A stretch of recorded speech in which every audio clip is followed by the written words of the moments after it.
Halo sahabat, Assalamualaikum. Semoga sehat selalu dan senantiasa berbahagia. Terima kasih udah subscribe dan menyimak video-video SLMT TV. Semoga Tuhan Yang Maha Esa selalu memberikan rezeki yang berkah dan berlimpah ruah untuk sahabat semua.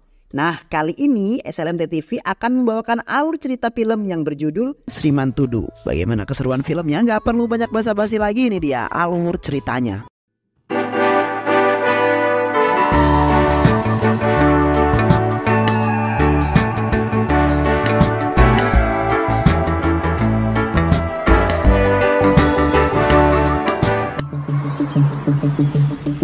Di awal film kita akan diperlihatkan dengan seorang miliarder kaya raya yang bernama Raffi. Ia merupakan seorang pengusaha sukses yang memiliki banyak perusahaan terbesar di India.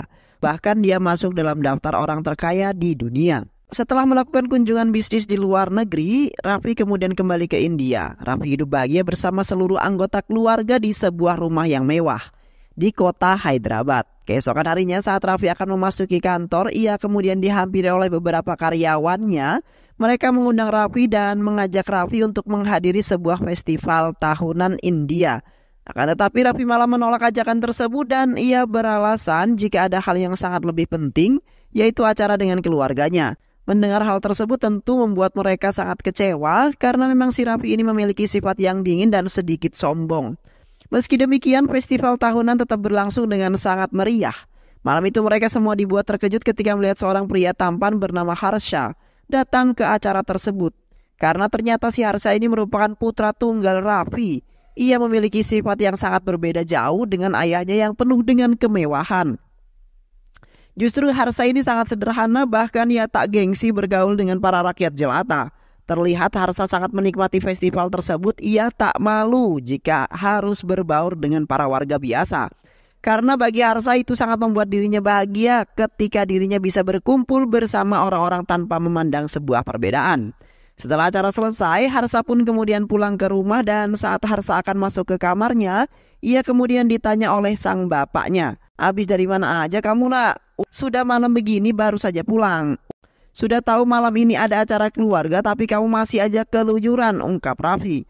Dengan santainya Harsha kemudian menjawab bahwa ia menghadiri acara festival tahunan bersama para karyawan bapaknya.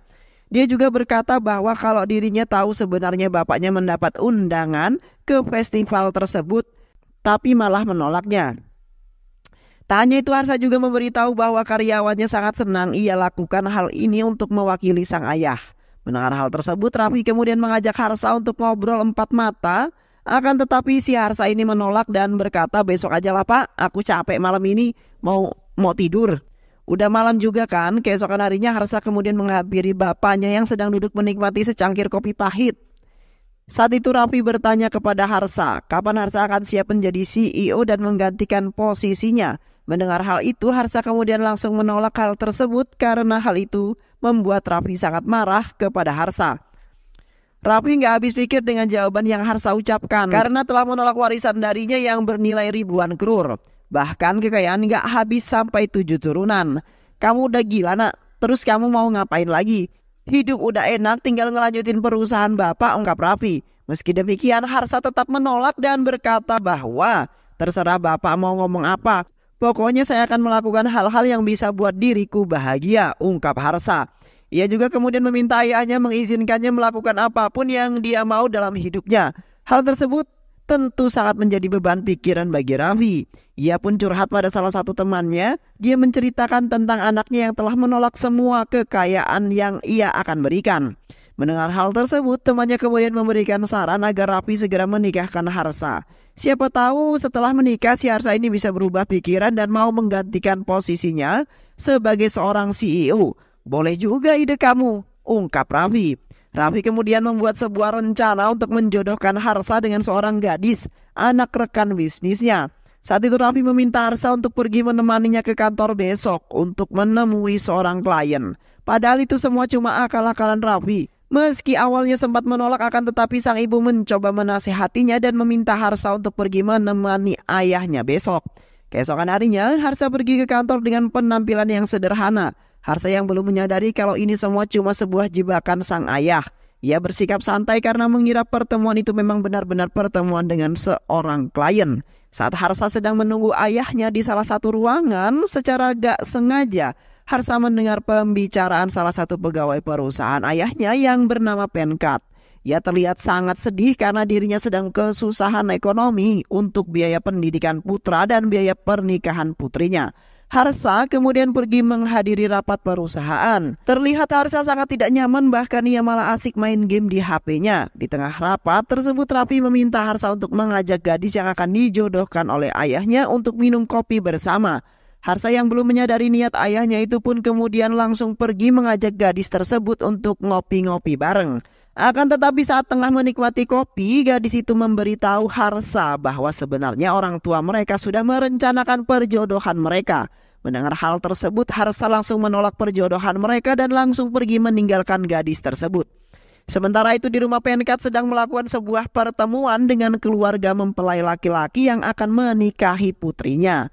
Saat keluarga mempelai pria membicarakan tentang mahar, tiba-tiba si Harsa ini datang dan membuat semua orang kaget dong. Tanpa basa-basi, si Harsa ini langsung memotong percakapan mereka dan berkata bahwa dia akan membiayai pernikahan dan akan membiayai sekolah putranya hingga lulus menjadi seorang sarjana. Hal tersebut kemudian membuat mereka semua tak bisa berkata apa-apa. Harsa juga berkata kalau ia akan segera mengirim cek uang sebanyak yang mereka perlukan. Mendengar jumlah yang akan diberikan oleh Harsa begitu besar, Penkat sempat menolaknya karena ia butuh bertahun-tahun untuk mengembalikan uang tersebut. Namun Harsa berkata, "Udah, Bapak terima aja, Pak. Jangan menganggapnya sebagai sebuah hutang," dan berpesan kepada putra Penkat agar ia bersekolah dengan baik supaya bisa buat ayahnya bangga dan jangan mengecewakan diriku. "Karena aku telah membiayai sekolahmu," ungkap Harsa. Saat pulang ke rumah, lagi-lagi Harsa diinterogasi bapaknya, "Dari mana lagi? Jam segini aja baru balik. Dan kenapa kamu meninggalkan gadis tadi?" ungkap Raffi. Kemudian saat bersamaan sepupunya Harsa datang dan memberitahu Raffi kalau Harsa telah memberikan salah satu pegawai perusahaan uang sebesar 20 lakhs untuk biaya pernikahan anaknya. Mendengar hal tersebut kemudian membuat semua orang kaget, bahkan perbuatan Harsa tentu saja ditentang oleh anggota keluarganya karena menghambur-hamburkan uang untuk orang miskin. Namun Harsa berkata bahwa karyawan tersebut sudah ia anggap seperti saudaranya sendiri, jadi nggak salah kalau saya membantu keluarga, ungkap Harsa. Seketika membuat semua orang terdiam termasuk bapaknya. Sepupunya Harsa terus saja membahas perbuatan apa yang kemudian dilakukan oleh Harsa. Akan tetapi bapaknya tidak mempermasalahkan uang itu karena yang Raffi pikirkan cuma bagaimana caranya Harsa berpikir, bahkan selama ini ia tak pernah bisa menebaknya. Sementara itu maknya Harsa justru sangat bangga atas perbuatan yang Harsa lakukan untuk membantu orang lain. Maknya kemudian menemui Harsa dan mengajaknya untuk pergi ke sebuah kuil besok pagi untuk berdoa. Singkat cerita, setelah seharian berdoa di kuil, mereka pun kemudian pulang dan di tengah perjalanan pulang, Harsa nggak sengaja melihat seorang gadis yang sangat cantik yang juga semok dan Mbak Henol yang sedang berada di depan rumahnya. Wanita tersebut berhasil membuat Harsa jatuh cinta, sementara Harsa yang penasaran dengan cewek tersebut malah memutar-mutar mobilnya kembali mengelilingi daerah itu supaya untuk melihat cewek yang kemudian membuat hatinya berdebar-debar kencang. Namun saat itu emaknya menegur Harsa, ngapain muter-muter di sini? Ayo pulang," ungkap emaknya Harsa. Sementara itu di sebuah desa terpencil di bagian utara India, terlihat para warga sedang panik dan berlarian. Ternyata mereka baru saja terkena musibah karena akibat angin puting beliung yang kemudian membuat sekolah anak-anak mereka roboh dan banyak memakan korban anak-anak. Para warga kemudian bergotong royong untuk mengevakuasi anak-anak mereka yang bersekolah di sana. Tak berselang lama, tiba-tiba seorang pria bernama Sasi datang ke sana bersama anak buahnya. Nah, si Sasi ini adalah seorang ketua gangster paling ditakuti di wilayah tersebut. Sasi juga merupakan tangan kanan salah satu menteri korup yang mengatur semua penduduk yang ada di desa dan mengatur keuangan desa selama ini. Namun Sasi ini selalu korupsi dana bansos yang diberikan oleh pemerintah. Bahkan Sasi ini selalu korupsi bansos yang harusnya diterima oleh para penduduk yang ada di desa. Sasi kemudian berkata kalau mereka akan mendapatkan biaya perawatan yang berbeda untuk masing-masing korban. Akan tetapi para warga protes karena jumlah uang yang diberikan sangat sedikit. Kemudian salah satu warga berkata agar Sasi memberikan uang lebih karena kalau segitu mah nggak cukup. Akan tetapi seorang pria yang bernama Narayan malah mencegah warga tersebut karena Narayan tidak mau Sasi melakukan hal yang tak diinginkan. Kepada para warga mengingat Sasi ini sangat kejam dan akan menghabisi siapa saja yang berani menantangnya. Bahkan Sasi tidak segan-segan untuk membunuh orang tersebut. Karena hal tersebut kemudian membuat warga desa pun memutuskan untuk pergi meninggalkan desa satu persatu. Karena mereka tak kuat dengan kekejaman Sasi, kecuali si Narayan yang memilih tetap bertahan. Salah satu usaha Narayan untuk mencegah para penduduk pergi dari sana, ia selalu memberikan semangat kepada warga agar jangan menyerah untuk mempertahankan desa mereka. Tapi namanya juga manusia, ada yang setuju, ada juga yang tidak setuju dengan Narayan. Sementara itu Harsa yang tengah menghadiri pesta ulang tahun temannya yang bernama Aparau kembali bertemu dengan wanita yang dia lihat beberapa hari lalu di pinggir jalan. Diketahui wanita itu bernama Saru dan ternyata dia adalah sepupu Aparau dari desa yang sekarang sedang kuliah jurusan pengembangan desa di salah satu universitas yang ada di sana. Keesokan harinya, Harsa sengaja menemui Saru yang sedang menunggu bus. Saat itu, Harsa kemudian menawarkan diri agar bisa mengantarkannya pulang ke sebuah asrama yang dimiliki oleh Saru. Hal tersebut hanya akal-akalan Harsa untuk mendapatkan cintanya Saru. Setelah mereka sampai di asrama Saru, saat Saru akan masuk ke asrama, si Harsa ini spontan teriak sambil berkata kalau Saru sangat cantik. Seketika itu Saru ini langsung salting dong, tak berhenti sampai di sana. Si Harsa ini terus melakukan semua cara bisa dapetin hati Saru, bahkan Saru pun dibuat kaget setelah melihat Harsa ada di sana karena hal tersebut membuat Saru jadi salting. Saru mengira masuknya Harsa di universitas itu hanya untuk mendapatkan cintanya Saru. Karena hal itu juga Saru pun kemudian memutuskan untuk bersikap cuek. Harsa yang tahu kalau Saru pasti pura-pura cuek, jadi ia pun kemudian melakukan hal yang sama pada Saru. Dan sandiwara Harsa berhasil membuat Saru jadi gelisah. Saru kemudian menemui Harsa dan berkata, kenapa Harsa cuek padanya? Saru juga meminta agar Harsa kemudian berhenti untuk cuek kepadanya. Namun secara tak sengaja ia malah kelepasan dan berkata bahwa dirinya sangat mencintai Harsa. Hal tersebut tentu membuat Harsa senang karena ia juga sangat mencintai Saru. Dan setelah kejadian itu kini hubungan mereka berdua semakin dekat. Singkat cerita, hari itu saat mereka sedang berhenti di sebuah lampu merah, Harsa tak sengaja melihat seorang pengemis. Harsa kemudian memberikan sejumlah uang kepada para pengemis tersebut. Saru yang melihat hal tersebut seketika terkejut karena uang yang Harsa berikan kepada pengemis itu sangatlah banyak. Saat Harsa pulang ke rumah, ia tak sengaja melihat wajah bapaknya yang sepertinya sedang gelisah dan bingung. Harsa kemudian bertanya kepada sepupunya, "Bapak kenapa itu?" ungkap Harsa. Sepupu Harsa kemudian bercerita bahwa saat bapak ini sedang di kantor, ia kedatangan seorang pengusaha kejam yang bernama Radam.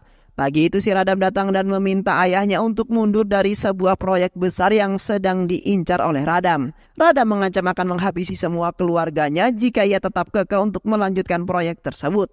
Nah, sedikit info nih, ternyata si Radam adalah putra dari seorang menteri korup yang ada di sana. Mendengar hal tersebut, Harsa tak bisa tinggal diam. Ia kemudian langsung mencari informasi tentang menteri korup tersebut dan pergi ke kantor menteri untuk menemuinya tentunya. Tetapi sebelum Harsa bertemu dengan menteri tersebut, Harsa terlebih dahulu menemui istri dan anak perempuan menteri. Tanpa mereka sadari jika semua ini adalah bagian dari rencana Harsa. Setelah pertemuan itu, Harsa kemudian langsung pergi menemui menteri di rumahnya. Dia meminta menteri untuk mengajari putranya yaitu Radam agar bisa sedikit sopan kepada orang lain. Namun saat menteri akan membantah perkataan Harsa ini, si menteri dibuat kaget karena putri dan istrinya ternyata sudah mengenal Harsa lebih dulu. Saat itu juga Harsa mengancam menteri jika menteri berani mengusik keluarganya lagi, Harsa tak segan untuk menghabisi keluarga menteri. Mendengar hal tersebut membuat si menteri kaget. Menteri yang tak mau keluarganya kenapa-kenapa, lalu menteri menelpon anak buahnya saat itu. Menteri memerintahkan anak buahnya untuk segera menghabisi Harsa dan memberi Harsa sebuah pelajaran. Bahwa yang Harsa hadapi ini bukan menteri sembarangan, karena hal itu juga saat Harsa dan Saru pergi ke sebuah pesta pernikahan temannya. Tanpa Harsa sadari kalau dirinya sedang diikuti oleh anak buah Radam. Akan tetapi Harsa akhirnya sadar kalau dirinya sedang diikuti oleh para anak buah Radam. Harsa kemudian pergi ke kamar mandi. Hal itu Harsa lakukan supaya Saru tidak khawatir kepada dirinya. Gak butuh waktu lama dong, si Harsa ini berhasil menghajar semua anak buah Radam hingga mereka semua babak belur. Setelah berhasil mengalahkan mereka semua, Harsa kembali menemui Saru dan mereka berdua menikmati pesta, seolah-olah tak terjadi apa-apa. Di sisi lain terlihat kondisi para warga yang semakin hari semakin buruk karena dilanda kekeringan. Bahkan para warga yang sudah tak tahan, ia lebih memilih untuk mengakhiri hidupnya dengan cara meminum hingga membuatnya tewas keracunan. Karena hal tersebut, Narayan pun kemudian pergi mengunjungi Sasi di pabriknya untuk meminta agar Sasi segera membuat irigasi danau agar para penduduk desa bisa minum dan mengairi ladang mereka. Akan tetapi si Sasi ini sama sekali gak peduli dengan hal tersebut. Bahkan kini kondisi desa semakin parah dan membuat para warga semakin menderita karena kekeringan. Dan si Sasi ini malah menyuruh Narayan segera pergi dari desa tersebut. Di sisi lain, Saru yang sedang berada di rumah makan bersama teman-temannya, ia kemudian dibuat kaget ketika dirinya tahu kalau sebenarnya si Harsa adalah putra tunggal dari Raffi, yaitu seorang miliarder kaya raya. Meski demikian, justru si Saru ini sangat benci dengan Raffi karena Raffi adalah orang kaya yang sombong. Bahkan saking bencinya, setelah mengetahui semua itu, Saru mulai menjauhi Harsa. Dan tentu saja Harsa yang tidak tahu apa-apa merasa sangat bingung melihat Saru yang tiba-tiba saja menjauhi dirinya. Harsa kemudian menemui Saru di asramanya dan mengungkapkan perasaannya selama ini pada Saru. Akan tetapi si Saru ini malah menolak cinta dari Harsa sambil berkata kalau dirinya sangat membenci ayah Harsa karena ayah Harsa meninggalkan desanya yang sedang dilanda kemiskinan hebat. Meski sebenarnya Saru tidak tahu pasti apa sebab ayahnya Harsa meninggalkan desa, namun Saru tetap benci pada sang ayahnya Harsa. Karena ayahnya Harsa ini tidak pernah peduli terhadap desa kelahirannya. Saru kemudian memberitahu Harsa tentang kondisi para penduduk desa yang dilanda kemiskinan akibat sulitnya mendapatkan air. Dan ternyata Narayan adalah ayah dari Saru yang sekaligus sahabat Raffi, ayah dari Harsa di masa lalu. Mendengar hal tersebut, seketika Harsa terdiam sambil memikirkan apa yang bisa dia lakukan untuk membantu warga desa. Raffi yang berada di kantor terlihat sedang bingung karena proyek yang tidak jadi diambil beberapa waktu lalu justru malah dimenangkan oleh Raffi. Hal tersebut tentu membuat Raffi sangat bingung. Kemudian salah satu pegawainya memberitahu bahwa Harsa lah yang telah melakukan semua ini. Mendengar hal tersebut kemudian membuat Raffi kaget dong karena sudah bertahun-tahun Harsa ini selalu menolak untuk menggantikan dirinya di perusahaan. Tapi anehnya tiba-tiba mau melakukan pekerjaan kantor yang tidak dia inginkan sama sekali. Karena hal itu juga saat pulang ke rumah, Raffi kembali membujuk Harsa untuk segera mengambil alih perusahaannya. Saat itu Harsa pun langsung setuju namun dengan beberapa syarat. Dan syarat yang pertama yaitu Harsa meminta waktu beberapa hari untuk pergi ke suatu tempat sebelum jadi pengganti ayahnya di perusahaan. Hal tersebut tentu membuat Raffi senang, bahkan ia tak melarang Harsa untuk pergi kemanapun yang dia mau. Mau kamu keliling dunia pun gak masalah bapak mah. Yang penting kamu mau menggantikan posisi bapak, ungkap Raffi. Sebelum pergi, Harsa kemudian menghampiri sepupunya untuk menghajarnya. Karena ternyata sepupunya ini adalah biang masalah. Karena dia telah membantu Radam untuk sebuah proyek dengan suap yang begitu besar. Akan tetapi saat itu Harsa masih bisa memaafkannya. Awas aja kalau sekali lagi mau bermain-main dengan bisnis keluarga, gua gak akan segan-segan menghajar antum di depan seluruh keluarga, ungkap Harsa. Sementara itu Radam yang kalah dalam proyek itu pun kemudian terus marah-marah. Bahkan si Radam ini mengerahkan semua anak buahnya dan memerintahkan untuk anak buahnya menghabisi Harsa secepatnya. Di saat yang sama, Sasi juga meminta Radam untuk mencegah dua orang yang dalam perjalanan ke kota untuk melaporkan kejahatannya di desa selama ini. Sedangkan Harsa memutuskan untuk pergi ke desa tempat kelahiran ayahnya dengan menaiki bus umum tanpa memberitahu Saru dan keluarganya. Dalam perjalanan tiba-tiba Radam dan anak buahnya menghentikan bus tersebut untuk mencari dua pria yang dimaksud oleh Sasi, yaitu Harsa dan juga temannya yaitu Aparau. Saat Radam akan menghajar si Harsha, saat itu juga Harus minta memindahkan mobilnya agar bus yang dinaikinya bisa lewat ke tujuannya. Akan tetapi salah satu anak buah Radam yang pernah dihajar oleh Harsa memberitahu Radam kalau dialah yang telah datang ke rumah menteri dan menghajarnya beberapa waktu yang lalu.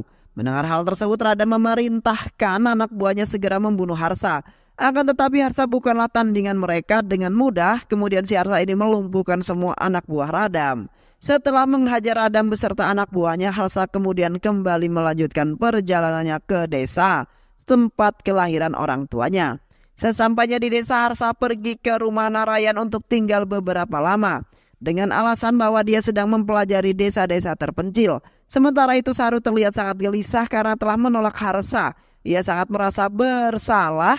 Begitu juga dengan Menteri Korup yang sekarang mulai gelisah karena semua orang mulai mengetahui kondisi warga desa.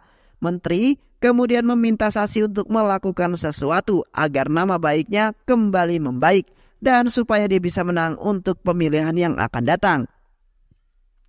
Di hari berikutnya saat Narayan dan beberapa warga lainnya membahas tentang biaya perbaikan sekolah, Harsa pada saat itu berada di sana bertanya berapa yang mereka butuhkan untuk biaya perbaikan sekolah. Setelah mendengar jumlah yang mereka butuhkan, Harsa langsung memberikan sebuah cek uang dengan jumlah 2 kali lipat dari yang mereka butuhkan.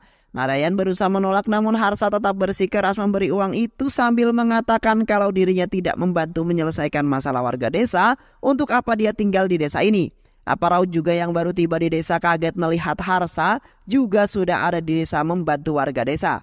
Di siang hari saat para warga desa melakukan upacara doa sebelum pembangunan sekolah, Sasi bersama anak buahnya datang ke sana. Dia bertanya kepada Narayan dari mana para penduduk mendapatkan uang untuk membangun sekolah lagi. Dan setelah diberitahu bahwa Harsa lah yang membiayai pembangunan sekolah, Sasi mendekati Harsa untuk bertanya siapa sebenarnya Harsa. Kemudian Harsa memperkenalkan dirinya dan berpura-pura menjadi seorang mahasiswa biasa. Dan saat Sasi menyinggung apakah Harsa memiliki banyak uang, Harsa langsung mengatakan bahwa dia memang memiliki sangat banyak uang. Sambil berjalan pergi, Sasi kemudian menyuruh anak buah terus mengawasi Harsa selama dia tinggal di desa. Setelah pergi dari sana, salah satu penduduk mendekat dan meminta agar Harsa juga memperbaiki jalan yang ada di desa. Mendengar hal itu, Narayan berusaha mencegah hal itu, namun Harsa yang baik hati, ia memperbaiki jalan itu, bahkan dia juga akan membangun semua fasilitas sarana dan prasarana yang dibutuhkan oleh warga desa. Mendengar hal itu tentu saja semua warga yang ada di desa terdiam sambil menatap Harsa. Keesokan harinya satu persatu semua jalan mulai diperbaiki, bahkan warga juga membuat saluran air selama ini yang warga butuhkan untuk minum dan mengairi ladang mereka. Hari demi hari berlalu. Harsa terus menjalani hidup sederhana seperti warga desa yang lainnya, sambil membangun segala keperluan yang dibutuhkan warga desa. Dan singkat cerita, Saru akhirnya telah pulang ke desa. Dia kaget melihat perubahan desa yang begitu cepat. Hal tersebut kemudian membuat Saru bingung dan bertanya-tanya dari mana para penduduk mendapatkan dana untuk membangun desa. Tak berselang lama, si Harsa ini datang dan ayahnya memberitahu kalau Harsa yang telah mendanai desa sampai sejauh ini. Mendengar hal tersebut kemudian membuat Saru kaget dan terenyuh melihat pengorbanan Harsa untuk desanya. Malam harinya saat semua orang sudah tertidur, Saru kemudian menghampiri Harsa di kamarnya. Saat itu Saru berpikir bahwa si Harsa ini melakukan semua ini demi dirinya. Dan saat itu juga Saru berkata bahwa jika semua ini Harsa lakukan agar aku menerima cintamu kan, itu semua gak akan terjadi, ungkap Saru. Padahal kan Harsa melakukan semua ini demi melanjutkan perjuangan sang ayahnya. Bahkan Saru menyuruh Harsa untuk segera pergi dari desa ini. Keesokan harinya saat Harsa berjalan ke suatu tempat bersama Saru, Harsa melihat salah satu warung menjual minuman keras. Harsa yang tak ingin desa selama ini susah payah dia bangun, harus rusak karena adanya penjual miras dengan berani. Si Harsa kemudian memperingati pemilik warung itu agar berhenti menjual minuman keras di desa ini. Namun bukannya menuruti permintaan Harsa, justru si pemilik warung ini malah mengancam Harsa. Jika Harsa berani mengganggunya, maka Sasi akan membunuhnya. Mendengar hal itu, Harsa marah dan menghancurkan seluruh dagangan pria itu tanpa tersisa. Setelah itu saat kembali ke rumah, Harsa dihampiri oleh Narayan untuk memintanya agar tidak mengganggu anak buah Sasi lagi. Narayan juga menceritakan bahwa temannya bernama Raffi dulu juga pernah ingin membangun desa ini. Meski Raffi sudah lulus dari universitas terbaik dan mendapatkan pekerjaan yang bagus, Raffi memutuskan untuk tinggal di desa ini dan membantu para penduduk desa. Dia mengelola peternakan sapi bersama warga desa. Kemudian susunya mereka jual ke kota. Akan tetapi di saat yang sama bisnis minuman keras, bisnis Sasi juga sudah mulai meracuni para penduduk desa. Raffi yang geram pun pergi menemui pemilik bisnis minuman keras itu, yaitu Menteri dan Sasi. Saat itu mereka meminta agar mereka berhenti menjual minuman keras kepada penduduk desa. Akan tetapi permintaan itu ditolak karena hal tersebut ia pun kemudian melakukan cara lain dengan menasehati semua warga desa. Setelah menerima nasihat itu, lambat laun para penduduk desa mulai menjauhi minuman keras. dan bisnis susu para penduduk kini mulai berkembang kembali. Akan tetapi sang menteri dan Sasi yang kesal karena bisnis mereka hancur karena ulah dari Raffi, mereka kemudian membakar peternakan sapi yang dikelola oleh Raffi bersama para penduduk desa, hingga para warga yang bertugas menjaga peternakan di malam itu tewas terbakar. Karena musibah tersebut, semua keluarga korban menyalahkan Raffi atas peristiwa itu. Dia juga harus dipenjara karena dituduh lalai dalam mengelola peternakan itu. Singkat cerita, setelah beberapa tahun berada dalam penjara, Raffi kini telah bebas, namun dia sudah menyimpan dendam kepada warga desa yang menyalahkannya dalam peristiwa itu. Sehingga dia harus masuk penjara tanpa berkata apapun kepada Narayan. Raffi berjalan pergi meninggalkan desa sendirian. Dan setelah kepergian Raffi, desa mulai mengalami kekeringan dan kemiskinan yang begitu hebat sampai saat ini. Mendengar hal tersebut kemudian membuat Harsa kaget, bahkan Harsa sadar kalau yang diceritakan Narayan adalah ayahnya. Hal tersebut justru menjadi motivasi bagi Harsa untuk membangun desa jadi semakin makmur. Malam harinya Narayan kemudian menyinggung Saru yang belum menikah. Harsa memberi usulan untuk Narayan supaya Saru kita nikahkan dengan Aparau, karena Aparau telah menyukai Saru selama ini. Mendengar hal tersebut, Narayan memanggil Saru dan meminta pendapatnya. Akan tetapi hal tersebut malah Saru marah. Keesokannya menteri mendatangi Sasi untuk memintanya segera membeli tanah para penduduk desa, karena pemerintah akan membangun sebuah pabrik yang ada di sana. Karena jika pembangunan itu dilakukan, otomatis harga tanah yang ada di desa akan naik 100 kali lipat dari sekarang ini. Di sisi lain, saudara Narayan memberitahunya kalau nanti malam putranya akan datang menjemputnya untuk pindah ke luar kota. Mendengar hal tersebut tentu saja membuat Narayan sangat sedih, namun dia tak bisa berbuat apa-apa dan harus tetap merelakannya pergi malam harinya. Saat mereka bersiap untuk pergi, akan tetapi saat itu Harsa berkata bahwa jika saudaranya satu-satunya pergi meninggalkan desa, dengan siapa lagi Narayan akan berjuang membangun desa ini? Mendengar hal itu semua orang jadi terdiam, sedih, termasuk Saru yang juga ada di sana. Karena perkataan Harsa semalam, saudara Narayan tidak jadi meninggalkan desa. Mereka menyuruh putra mereka datang mengunjungi mereka paling tidak sekali setahun untuk melihat kondisi mereka. Sementara itu Sasi yang ingin membeli paksa tanah para penduduk mulai melakukan aksinya. Akan tetapi usahanya itu selalu saja gagal karena Harsa selalu datang untuk menghentikan mereka.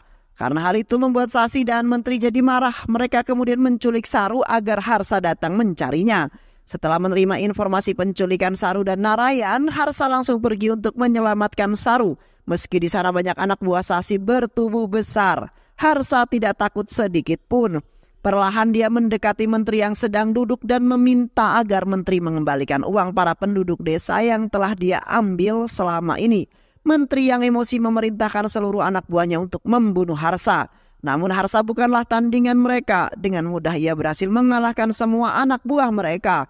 Melihat kehebatan Harsa dalam bertarung, menteri dan Sasi hanya bisa terdiam. Begitu juga dengan Saru. Melihat perjuangan Harsa untuk menyelamatkannya hingga tumbuhlah bunga-bunga cinta untuk Harsa. Setelah kejadian itu mereka kemudian bertemu dengan Rada yang beritahu mereka kalau Harsa sebenarnya adalah anak dari Raffi, yaitu seorang pria yang pernah mereka jebak dan usir dari desa di masa lalu. Karena hal itu menteri menghubungi Raffi untuk meminta agar dia menyuruh anaknya pulang dari desa secepatnya.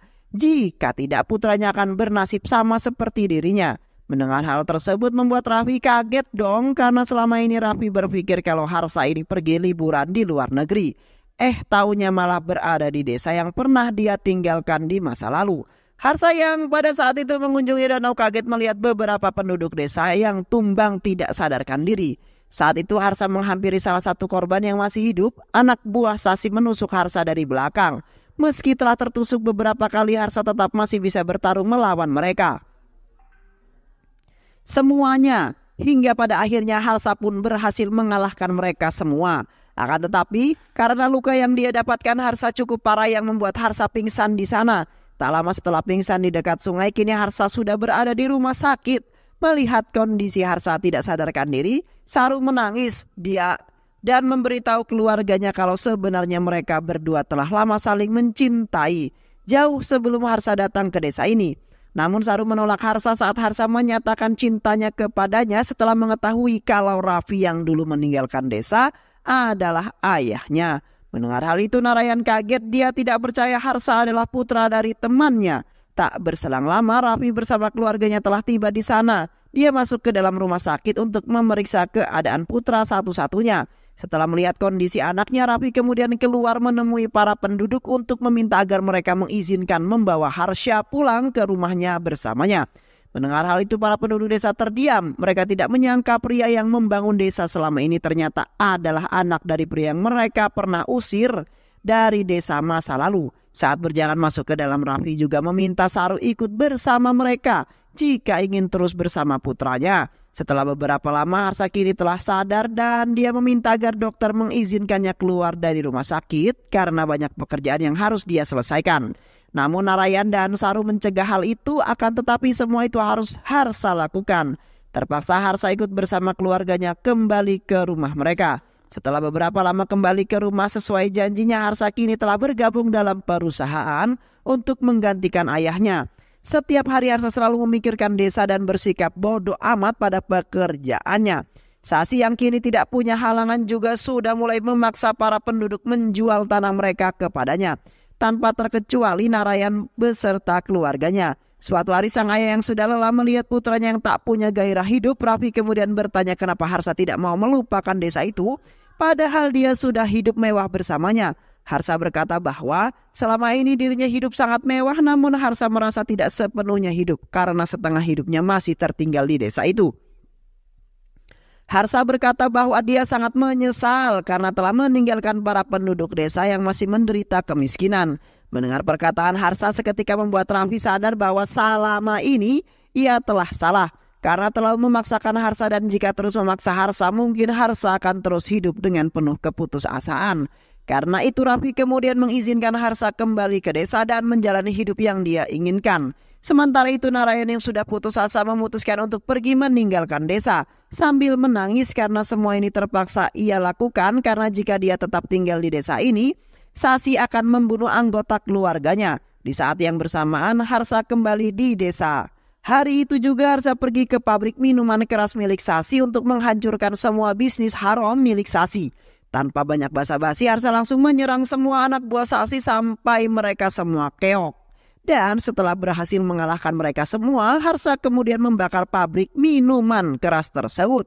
Di saat yang bersamaan para warga datang ke pabrik sudah habis terbakar. Karena hal tersebut akhirnya Narayan pun mengurungkan niatnya untuk pergi meninggalkan desa. Begitu juga dengan para warga. Mereka semuanya bisa terdiam ketika melihat Harsa mampu membantai mereka semua meski hanya seorang diri. Dan beberapa bulan setelah kejadian tersebut, akhirnya Harsa dan Saru kini telah menikah. Dan mereka semua pun dapat hidup dengan bahagia.